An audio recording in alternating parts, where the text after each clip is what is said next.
Afternoon. कैसे हैं आप लोग? संकल्प सिविल सर्विसेज के इस ग्रेट प्लेटफॉर्म पे आप लोगों का बहुत बहुत स्वागत है। आप लोगों को पहले से पता है कि 17th बीपीएससी का साक्षात्कार 21 जनवरी से शुरू हो रहा है और उसका डीओपीटी बहुत जोर शोर से चल रहा है। और आपको सूचित कर दूं एक बार फिर कि संकल्प सिविल सर्विसेज के अशोक राजपथ वाले पिलर नंबर 51, 52 पटना कॉलेज के सामने वाले ब्रांच में और बाजार समिति दोनों जगह मॉक इंटरव्यू बहुत जोर शोर से चल रहा है डॉक्टर वीसी झा जी के दिशा निर्देशन में। और आप लोग लगातार आ रहे हैं और जो भी बच्चे जो इंटरव्यू दे रहे हैं और उनको नहीं अभी तक ये सूचना थी, उनको मैं सूचना प्रेषित कर रहा हूँ कि वह जल्दी से जल्दी आकर अपना रजिस्ट्रेशन करवा ले और मॉक इंटरव्यू लगातार आकर दे और महान मार्ग निर्देशन प्राप्त करें। सबसे पहले कि आज जो मैं आपके सामने आया हूँ वो क्यों आया हूँ यह बता दूँ।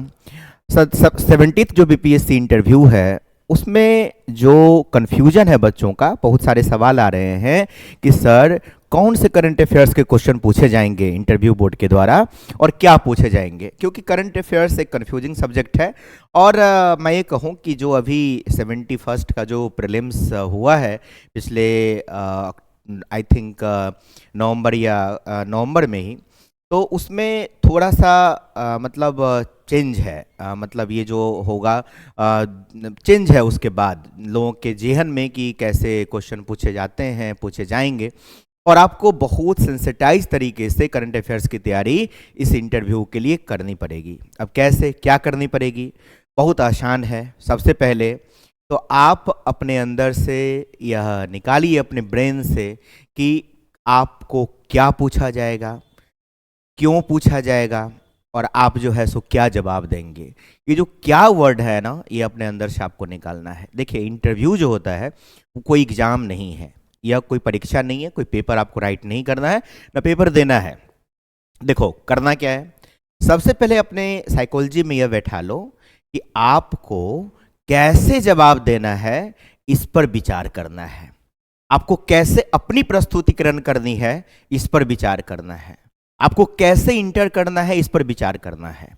और यही सब चीज़ें यहाँ पर संकल्प सिविल सर्विसेज में लगातार मॉक इंटरव्यू का जो सेशन चलता है और क्लासेस चलती है और जो मॉक इंटरव्यू चलता है बोर्ड में, जो सफल अधिकारियों के द्वारा जो उसमें मतलब दिशा निर्देश मिलते हैं हमारे एस्पिरेंट्स को, उसमें यह जो है सिखाया जाता है। हम लोगों ने जो सफलता प्राप्त की संकल्प से ही की, और इंटरव्यू में जो यहाँ पर सिखाया जाता है उसका जीवन में भी बहुत बड़ा महत्व है और बाद में भी चल के अधिकारी बनने के बाद भी आपको जो है यहाँ से मिलेगा आपको कि क्या करना है और क्या नहीं करना है। तो चलिए सबसे पहले करंट अफेयर्स की बात करते हैं कि क्या पूछा जाएगा। देखिए, करंट अफेयर्स में मोस्ट इम्पोर्टेंट थिंग्स जो होता है वो यह होता है कि आपका परसेप्शन उस घटना के चलते, उस घटना के लिए क्या है, आपका जो है सो सोच क्या है, विचार क्या है। जैसे सबसे पहले हम बात करते हैं, सबसे पहले जो ये हमारा गेस है, हमारे संकल्प सिविल सर्विसेज का गेस है कि क्या सबसे अधिक पूछा जाएगा। तो चलिए सबसे पहले पूछा जा सकता है कि विकसित भारत जी राम जी स्कीम, ठीक है। द विकसित भारत जी राम जी स्कीम में क्या, सबसे पहले देखते हैं। अब देखिए, विकसित भारत जी राम जी स्कीम में सबसे पहले जो पूछा जा सकता है वो पूछा जा सकता है आपको कि ये नाम क्यों बदला, ठीक है, नाम क्यों बदला। तो चलिए सबसे पहले कि विकसित भारत जी राम जी स्कीम में नाम क्यों बदला गया, उद्देश्य क्या है, परिवर्तन क्या होगा, किस विभाग से जोड़ा गया, प्रावधान क्या है, परिणाम क्या हो सकते हैं, गांधी और राम का मुद्दा क्या है। चलिए इस पर डिस्कस करते हैं। सबसे पहले देखिए, जो जी राम जी स्कीम है उसमें जो मनरेगा को नाम जो रखा गया, मनरेगा को मनरेगा कहा गया, वो मनमोहन सिंह गवर्नमेंट के द्वारा, वो आज से 18-19 साल पहले की घटना है। और 18-19 सालों में मनरेगा के साथ बहुत सारे प्रोज एंड कॉन्स जुड़े हुए हैं। और उसके बाद 2025 ईस्वी में जो मनरेगा को जी राम जी कहा गया, उसमें निगेटिविटी निकालने की जरूरत आपको नहीं है, आपको कुछ पॉजिटिविटी के साथ बात करनी है। सबसे पहले जो ये परसेप्शन सुधारना होगा कि राम जी का मतलब भगवान राम से नहीं है और गांधी वर्सेस राम करने की कोई जरूरत यहाँ पे है ही नहीं। और विकसित भारत जो मेन कॉन्सेप्ट है विकसित भारत का, वह विकसित भारत को ही आपको रखना है कि जी राम जी के साथ विकसित भारत जोड़ दिया गया है। अब जी राम जी में क्या है, तो आपको सबसे पहले प्रोविजंस पढ़िए। प्रोविजंस में डिपार्टमेंट्स जो जोड़े गए हैं, मिनिस्ट्रीज जो जोड़े गए हैं, और कंपेयर कीजिए कि मनरेगा से जी राम जी में परिवर्तन के समय किस विभाग से किस विभाग में परिवर्तन किया गया है। जैसे मैं एक आपको मदद कर दूं कि आपसे पूछा जा सकता है कि जी राम जी स्कीम में पंचायती राज विभाग को प्रधानमंत्री के किस स्कीम से ऐड कर दिया गया है। इसका सीधा मतलब होगा कि पंचायती राज विभाग को प्रधानमंत्री की गति शक्ति जो स्कीम है, मिशन है, उससे जोड़ दिया गया है। इसी तरीके से यह भी पूछा जा सकता है कि कौन से विभाग जो है वो जी राम जी स्कीम का मूल उद्देश्य है। तो बहुत लोग आजीविका बोलेंगे, बहुत लोग ग्रामीण विकास बोलेंगे, लेकिन आपदा प्रबंधन जो विभाग है वह बहुत महत्वपूर्ण तौर पर जी राम जी स्कीम में एक उद्देश्य के तौर पे आया है। क्योंकि आपने सुना होगा बहुत पत्रकारों के द्वारा मनरेगा के जो हानियां या भ्रष्टाचार के मुद्दे आते थे कि तालाब खोद दिया जाता है और उसको भर दिया जाता है, गड्ढे खोद दिए जाते हैं और भर दिए जाते हैं।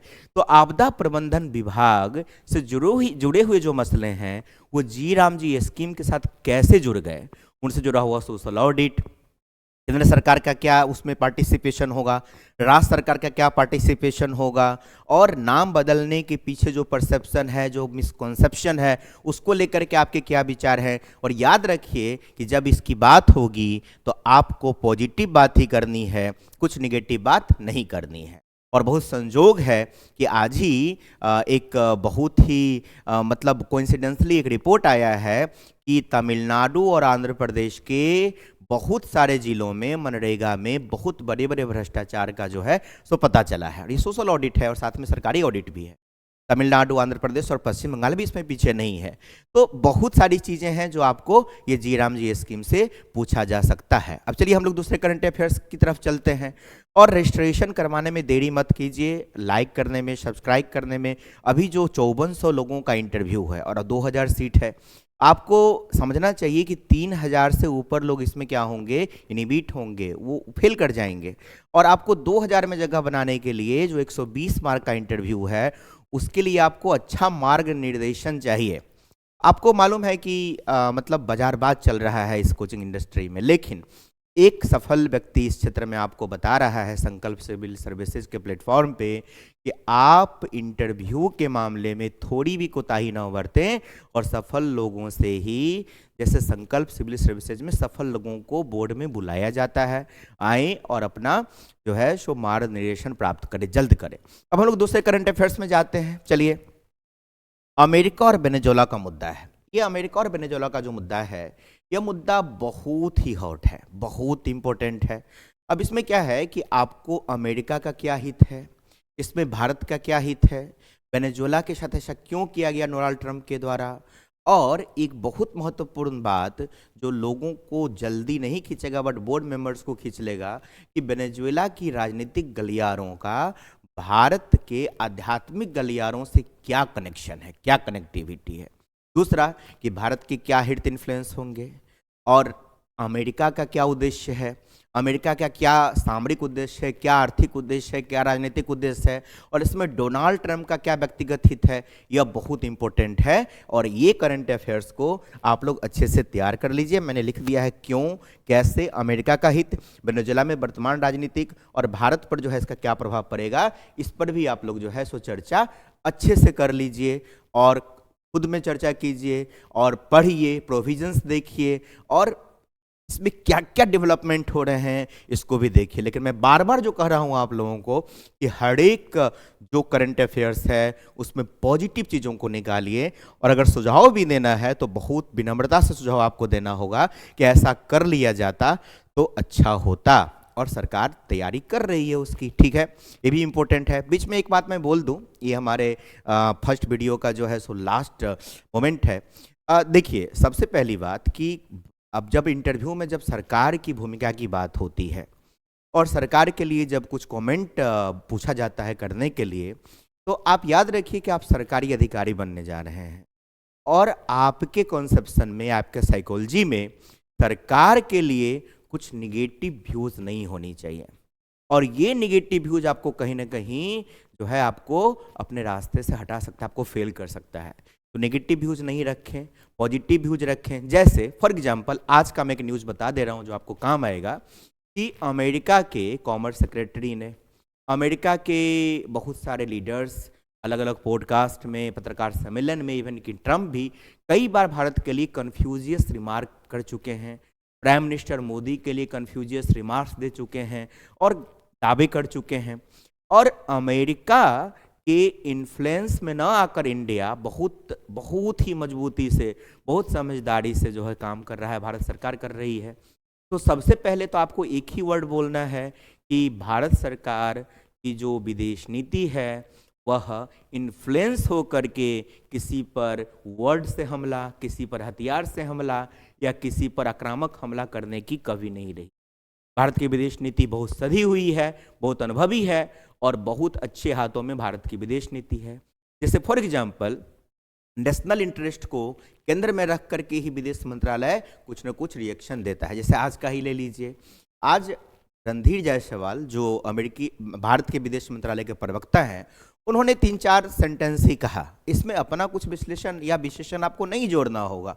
उन्होंने क्या कहा कि पिछले फरवरी 2025 से अमेरिका और भारत के बीच ट्रेड के मामले पे, याद रखना है, ट्रेड के मामले में कई बार बातचीत हो चुकी है और कई बार ऐसा भी हुआ कि ट्रेड पर दोनों देश एक कॉमन म्यूचुअल समझौते पर पहुंच गए थे। दोनों के पास कॉम्प्लीमेंट्री इकोनॉमिक्स है, पूरक अर्थव्यवस्था है और इस पर बातचीत सफल होने की और अग्रसर थी। और इसी बीच इस 2025 पूरे में डोनाल्ड ट्रंप और मोदी जी के बीच लगभग 8 बार बात हो चुकी, लेकिन ऐसी कोई बात नहीं हुई जो कॉमर्स सेक्रेटरी या डोनाल्ड ट्रंप बार बार बोलते हैं। अब यहीं पर बात खत्म हो गई। तो बेफिटिंग रिप्लाई देना अपने वर्ड्स के द्वारा भारत की विदेश नीति में न प्रधानमंत्री की कभी मंशा रही है, न विदेश मंत्री की कभी मंशा रही है, न विदेश मंत्रालय के किसी प्रवक्ता की मंशा रही है। याद रखिए, संसद में एक बार सुषमा स्वराज ने कहा था कि भारत की जो विदेश नीति है उसमें जब कोई स्टेटमेंट जारी होते हैं, स्टेटमेंट दिया जाता है या लिखित हो या फिर अपने बोलने का हो, माइक के सामने हो या प्रेस कॉन्फ्रेंस में हो, तो कोई आधिकारिक प्रवक्ता या विदेश मंत्री या विदेश मंत्रालय के कोई भी सचिव स्तर के कोई या फिर कोई जिम्मेदार प्रवक्ता या वक्ता जो है वह कुछ बोलते हैं तो उसमें कॉमा, इन्वर्टेड कॉमा और फुल स्टॉप का भी कोई ना कोई उद्देश्य होता है। तो हमारे इस वीडियो में जो ये हमारा पहला वीडियो था, ये संकल्प सिविल सर्विसेज के इस प्लेटफॉर्म पर आपको ये बताया गया है कि तत्काल आप इन दोनों मुद्दे पे अच्छे से तैयारी कर लें, ताकि जो 21 जनवरी से जो इंटरव्यू होने वाला है उन बच्चों को बहुत ज़्यादा लाभ हो सके। हमारे वीडियो के साथ आप रहे, आपका बहुत बहुत धन्यवाद। आप लोग लाइक कीजिए, सब्सक्राइब कीजिए और संकल्प सिविल सर्विसेज में जो इंटरव्यू के लिए गाइडेंस प्रोग्राम चल रहा है उसको आप लोग देखें और जल्दी से रजिस्ट्रेशन करवा करके आकर के अपना लाभ उठाएं। डॉक्टर बीसी झा जी का अनुभव लगभग 30 साल से है इस फील्ड में और हम लोग भी सफल यहीं से हुए हैं। तो आप लोगों से हमारा रिक्वेस्ट होगा कि आप लोग जल्द से जल्द मॉक इंटरव्यू के लिए रजिस्ट्रेशन करवा लें और आकर के अपना लाभ उठाएं। बहुत बहुत धन्यवाद आप लोगों का। लाइक और सब्सक्राइब करना एकदम न भूलें। Thank you.